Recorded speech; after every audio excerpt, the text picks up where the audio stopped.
James Comer, he's not having any of this. So Van Hollen goes off from Maryland, flies down to El Salvador, and then he wants to stick taxpayers with the bill? Kid you not. So he apparently applied for this expense, and James Comer there immediately said, by the way, he's chairman of the Committee on Oversight and Government Reform. He said, in response to your letter on April 15th, that was earlier in the week, on your official travel to go after this foreign MS-13 gang member whose wife accused him of crimes and who is strongly suspected of human trafficking, it is absurd that you both displayed active hostility for over 2 years towards the committee's oversight of the Biden border crisis and the consequences of millions of illegal aliens coming into the country. And yet now you're trying to actually get us to pay for your travel to El Salvador? Like, talking about salt in the wound there. Oh, James Comer's like, we're not doing that. I just want to know, we're on record. We are not paying for you to go and stay in a hotel and your flight down to El Salvador. I'll tell you, it's amazing because you saw Bernie Sanders and AOC out at that big rally on the West Coast recently. They had another one in Colorado recently. And it turns out they were flying in uber expensive private jets. Private jets. I'm sure like the donors or somebody paid for that one. But, these people are so out of touch. I don't know if this guy took a private jet or what he did or how he got to El Salvador.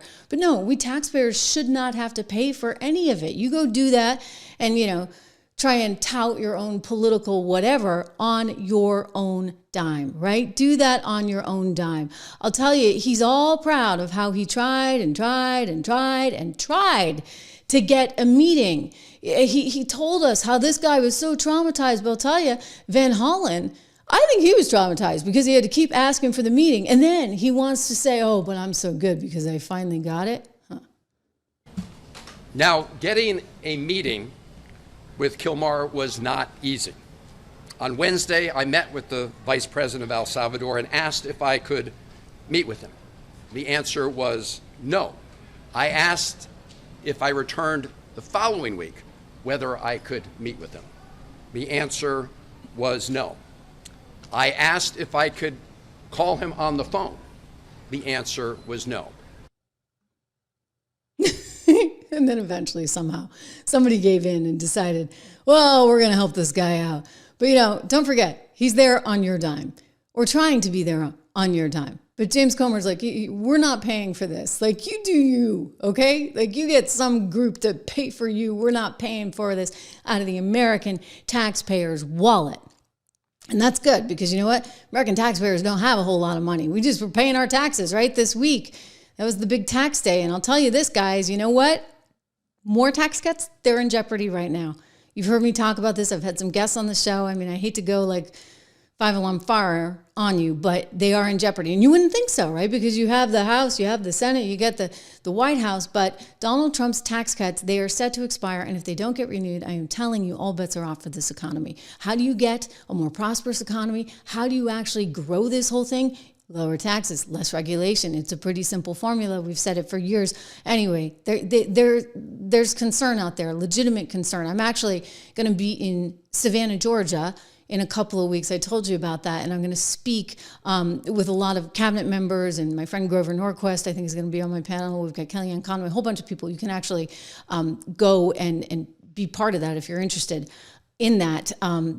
I will remember to put that in the show notes, actually, where you should go, because you can get a special discount on your second ticket if you would like to attend. But I'm talking about this very issue because I'm so concerned that actually they're not going to actually renew these things. If you're concerned, if you want to get involved, AFP has a great grassroots level where they're really just embracing this head on. And I encourage you to go to protectprosperity.com and sign up for some of their research and hopefully sign up for some of that grassroots effort that they're engaging in right now, because, we pay a lot in taxes. Big news today, the head of the IRS, interim head of the IRS, Gary Shapley, he is out. He is out because, he may have topped Scaramucci. I think he just went in this week when the IRS lady decided to resign because she was upset about what was going on the deportation front, and she didn't want the IRS to have anything to do with it. And so she left, and that created a vacancy. And apparently Elon Musk wanted Gary Shapley to go in. So Shapley was the guy, remember, who was the whistleblower who came forward and said, I don't understand. Like, why is the IRS just dropping all these charges against Hunter Biden?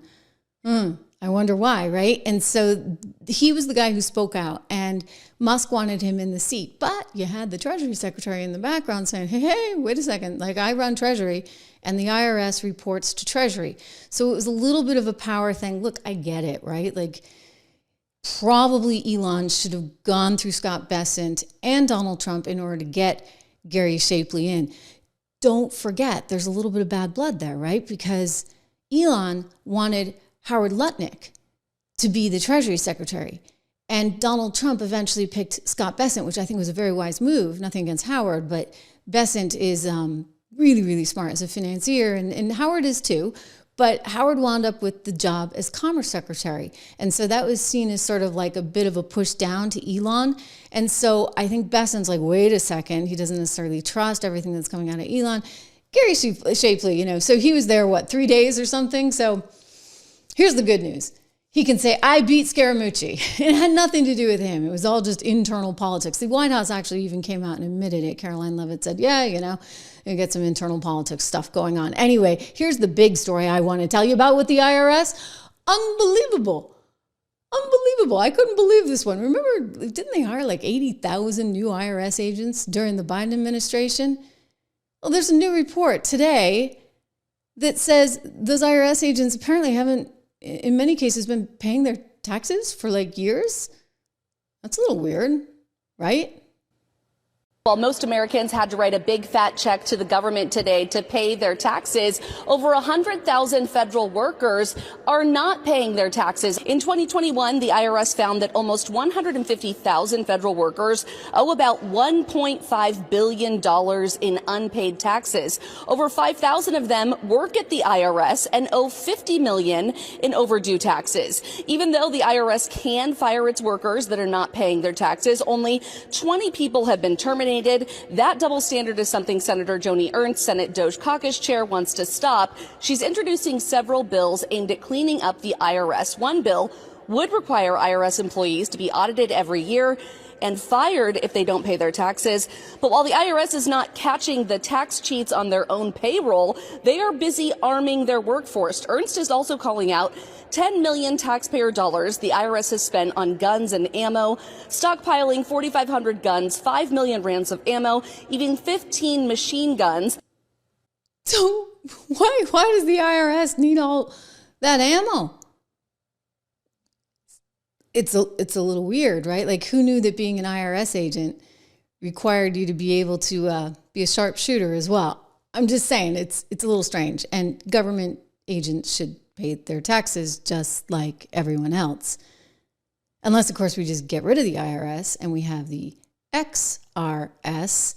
That would mean we need a lot of tariff money, right, coming in. We'd need a fair amount of that because we're going to have to make up for some of this somehow, some way. I don't think you possibly could with tariffs, actually. I think that might be a little bit of wishful thinking. We'll see how this all shakes out on the tariff front.